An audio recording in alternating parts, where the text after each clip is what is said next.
There's one story that shaped my entire life, a story my father told me over and over again until it became the soundtrack of my soul. My great-grandmother, Rebecca Katofsky, was dying. The family had gathered around her bed on a Friday night. Their hearts were heavy with grief. Her breath was shallow. They thought these were her last moments. And then she did something that defies everything we think we know about endings. She rose from her bed, frail, shaking, walked to her kitchen table, and lit the Shabbat candles. Her final act in this world was to usher in light. My father told me this story when I was 5, when I was 9, when I was 13, when I became clergy. Remember Rebecca, he'd say. Remember what it means to light candles in the dark. Rebecca was declaring something eternal. We belong to Am Yisrael, the people of Israel. We hold a covenant across generations to kindle and guard the light, to be a moral people that cares for all of humanity. With that responsibility, we carry a name, Israel.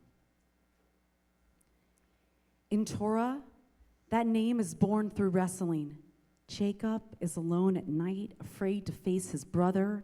A figure comes, they wrestle until dawn. Wounded and exhausted, Jacob refuses to let go. I will not release you unless you bless me.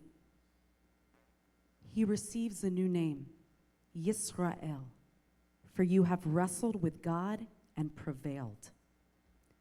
From that moment, we became B'nai Yisrael, the children of wrestling, the spiritual descendants of one who demanded blessing from his breaking. Today we struggle, we wrestle with that belonging in our fractured world. The past 2 years have inflicted wounds that feel impossible to heal. We carry the horror of October 7th, when Hamas's brutal attack on innocent civilians shattered any illusion of safety, igniting the war. Palestinians endure their own suffering under Hamas's tyranny, while loss and violence consumes both peoples. 48 hostages remain in Gaza. And as we sit here today, we're waiting to hear. I don't know if anyone I haven't checked my phone since 7:45. Will Hamas accept the peace plan that could bring them home to us? Their families suspended between unimaginable grief and fragile hope. As if this anguish weren't enough, we have witnessed an eruption of anti-Semitism that is disguised as moral righteousness. Voices that minimize October 7th while calling for Israel's elimination. Social media has become a battlefield where nuance is dead and complexity is sacrificed for viral outrage. This has fractured the Jewish people ourselves, severing friendships, dividing families, leaving us isolated even within communities we thought were home. Not here, not in this community.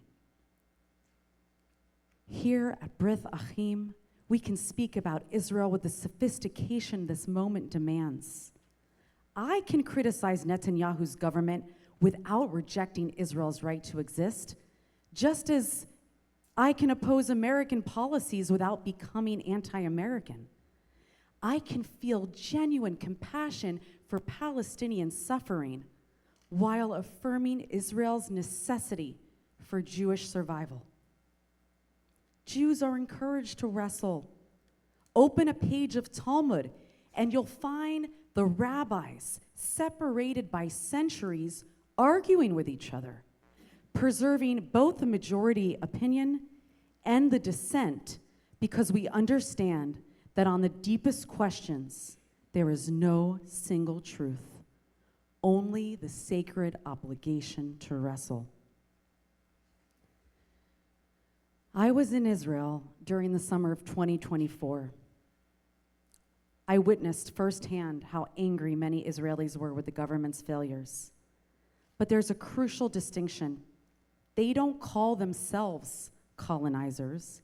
They don't abandon their country. They demand transformation from within, wrestling with the nation that they love precisely because they love it. Our culture rewards binary thinking. Sound bites push us to pick a side. The stories we read crown heroes and destroy villains. Headlines turn nuance into warfare.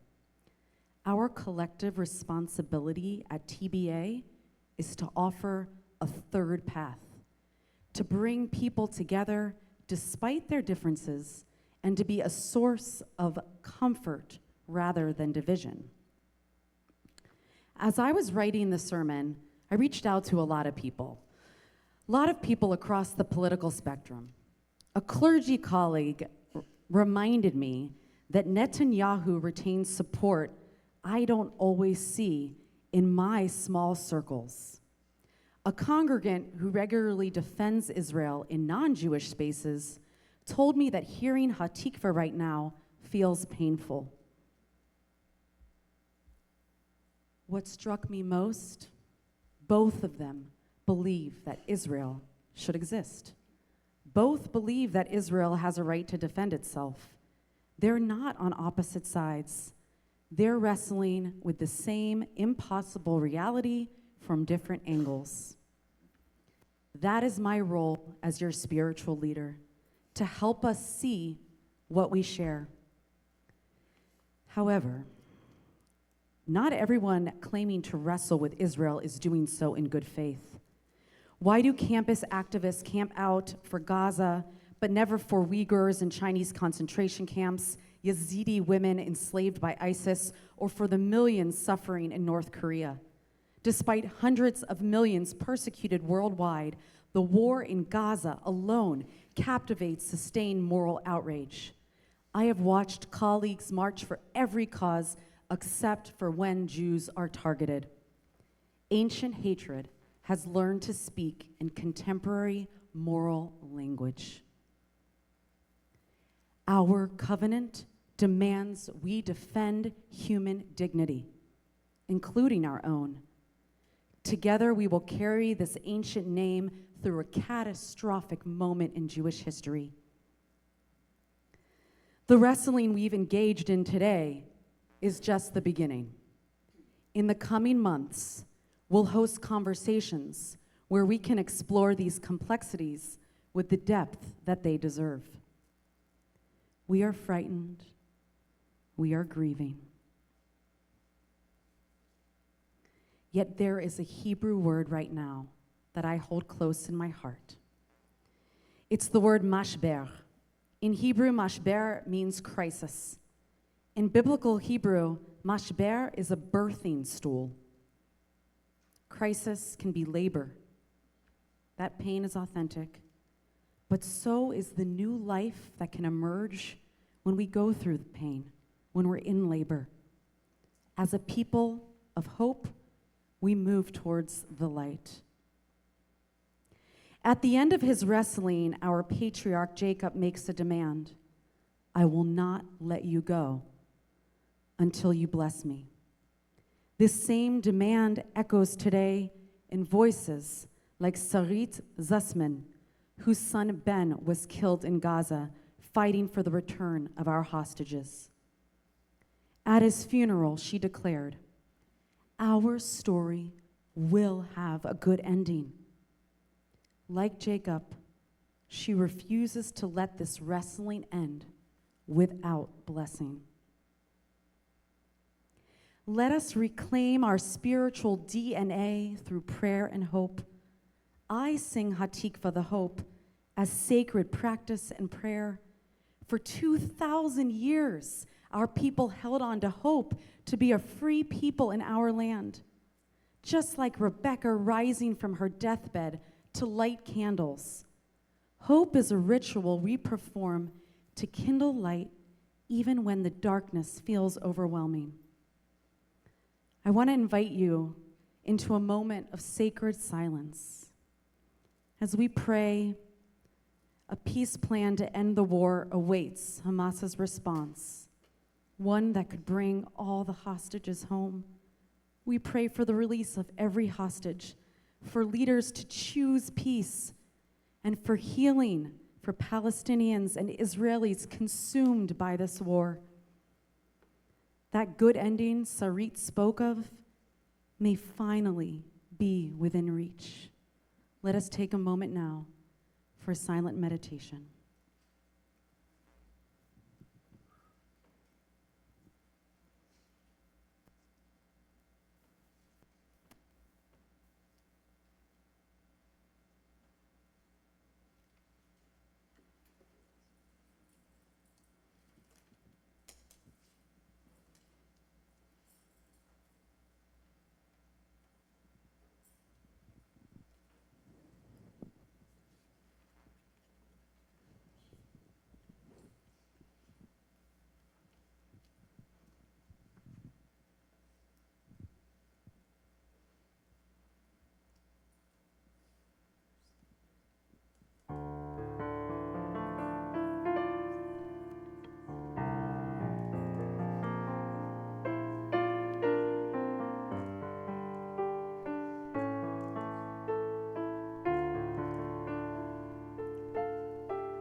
כשהלב בוחר, רק אלוהים שומע,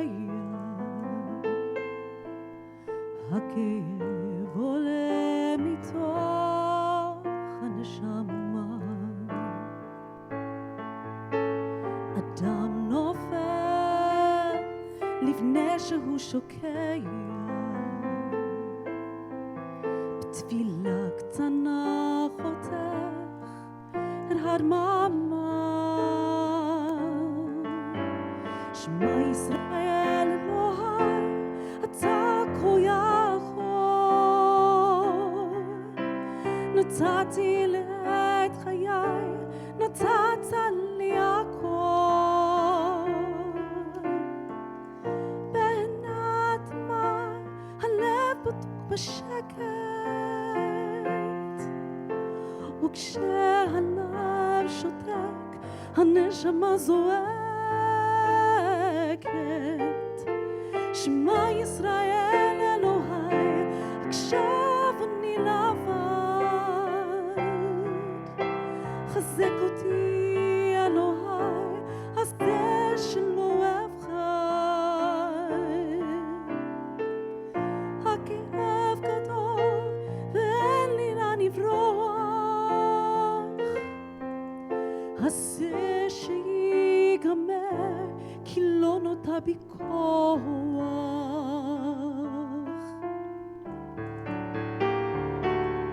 בקרוב תזרח השמש, נראה ימים יפים אלה, הלב נלחם בדאגות. כולם יחזרו הביתה, נחכם להם למטה, הלוואי ונדע בשורות טובות. כי המנצח לעולם לא מפחד, אפילו כשקשה לראות. כולם ביחד, אף אחד פה לא בודד, שישרפו המלחמות. עם ישראל לא נשכח תמיד להיות מאוחדים. עם ישראל חי,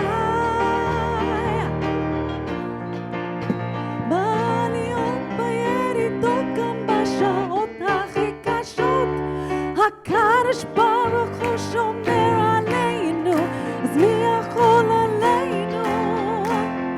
כי אין לנו עוד מדינה, תעשה שלום בינינו, שמור ילדינו, כי לא עבדה האמונה. או, או, או, או, או.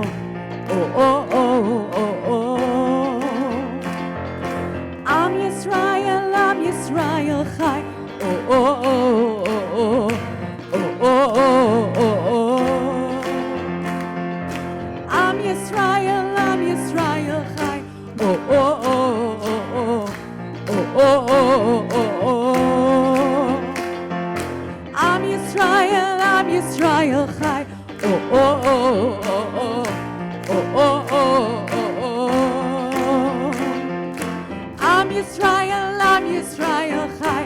Oh, oh, oh, oh, oh. Oh, oh, oh, oh, oh. Am Yisrael chai. Oh, oh, oh, oh, oh. Oh, oh, oh, oh, oh.